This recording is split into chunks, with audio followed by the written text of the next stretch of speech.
បាទសួស្តីបងប្អូនទាំងអស់គ្នានៅក្នុងបណ្ដាញ YouTube បាយថ្ងៃនេះ Rad TV Channel ម្ដងទៀតហើយថ្ងៃនេះ Rad TV Channel ក៏មានចំណេះដឹងមួយទៀតហើយបាទពីរបៀបធ្វើអង្គរនៅលើទឹកបាទទឹកចេះបាទតោះយើងទៅតាមដានទាំងនេះបាទក៏មកយើងចុចចូល file យកវាទៅ new បាទបន្ទាប់មកបេះវានេះ1500បាទហើយវានេះគឺ300 1300 resolution វាគឺ200បាទតោះមកបងប្អូនចុច OK បាទវាបានទៅប៉ុណ្នេះបាទតោះមកបងប្អូនចុចយករូបភាពបាទដល់បន្ទាប់មកបងប្អូនចុចយកពាក្យ image បាទយកពាក្យថា content style បាទ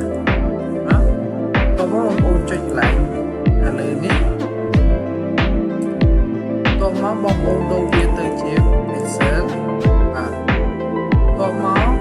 ក្រោមនេះគឺបងប្អូនយកវា100ណាតោះមកបងប្អូនចុចបាទគឺវាបានប៉ុណ្ណឹងហើយបងប្អូនតោះមកបងប្អូនទៅយករូបភាពបាទឥឡូវខ្ញុំទៅយករូបបងប្អូនយក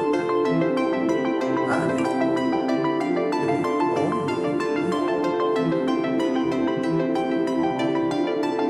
មកយើងចុចមួយគូទាញវាមកបាទ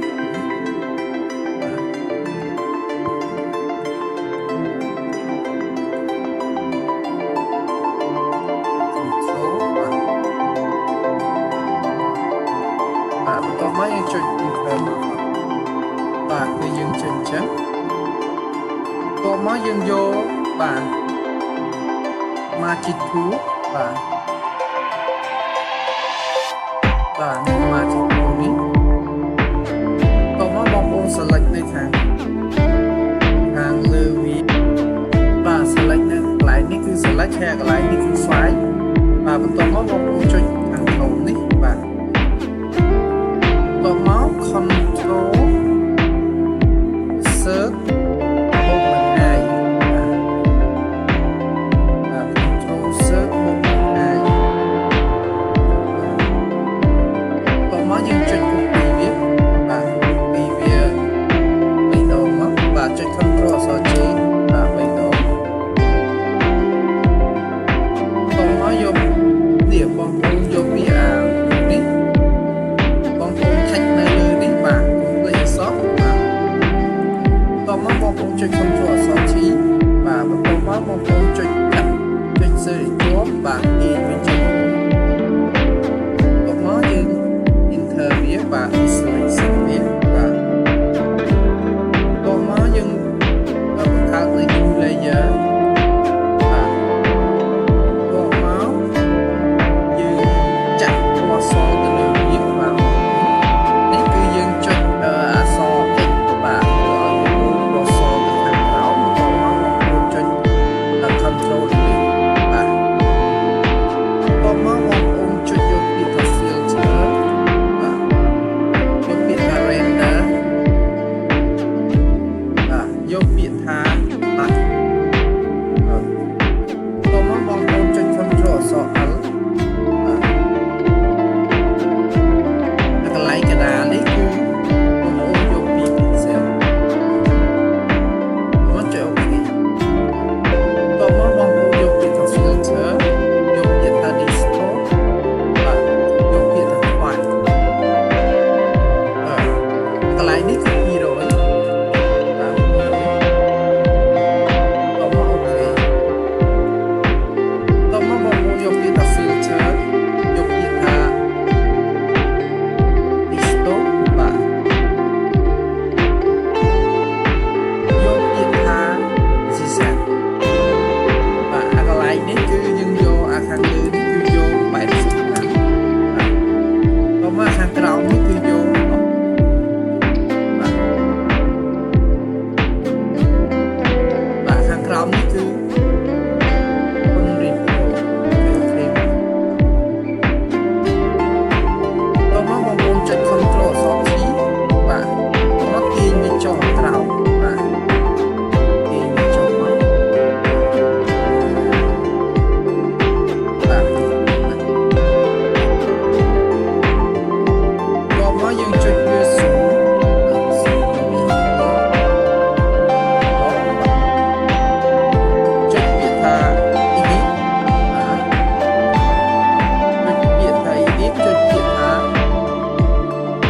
ហើយទាញវាចេញមកក្រៅ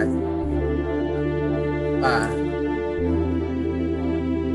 តមកបងប្អូនយកពាក្យថាបងប្អូនចុចអូខេមកបាទអូ control លេខ0បាទឲ្យរូបភាពពេញបាទបន្ទាប់មកបងប្អូនចុចយកពាក្យ rectangular tool បាទ rectangular tool បាទតមកបងប្អូនចុចវាឲ្យទាំងអស់បាទ select វាឲ្យពេញមកបាទបន្ទាប់មកបងប្អូនចុចយកពាក្យ image បាទយកពាក្យថាក្រោមតមកបងប្អូនចុច deselect បន្ទាប់ពីយើងបានអញ្ចឹងហើយបាទបងប្អូនយកបាទចុចនៅលើវាតមកយកពាក្យ layer បាទតមកនេះ full line paint layer នេះតមកបងប្អូនយកពាក្យថា new បាទតមកបងប្អូន save វាបាទដាក់ទឹកក៏បានដែរបាទបងប្អូនទឹកតមកបងប្អូនចុច OK បាទតមកបងប្អូនចុចបិទវាបាទតមកចុចចេះបាទបន្ទាប់មកបងប្អូនចុច save វាបាទទៅលើ desktop បាទទឹកបាទចុច save វាទៅបាទតមកចុច OK បាទបន្ទាប់មកបងប្អូនទាញវាចុះមកជាប់នឹង background បាទបន្ទាប់មកបងប្អូនចុចយក layer ខាងលើតមកបងប្អូនចុចទៅ filter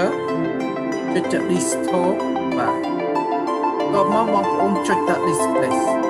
បាទកន្លែងHarry Lumo នេះ 5% ហើយកន្លែង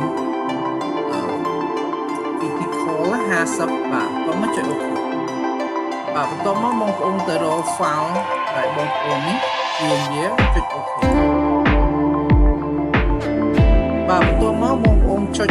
យកនេះ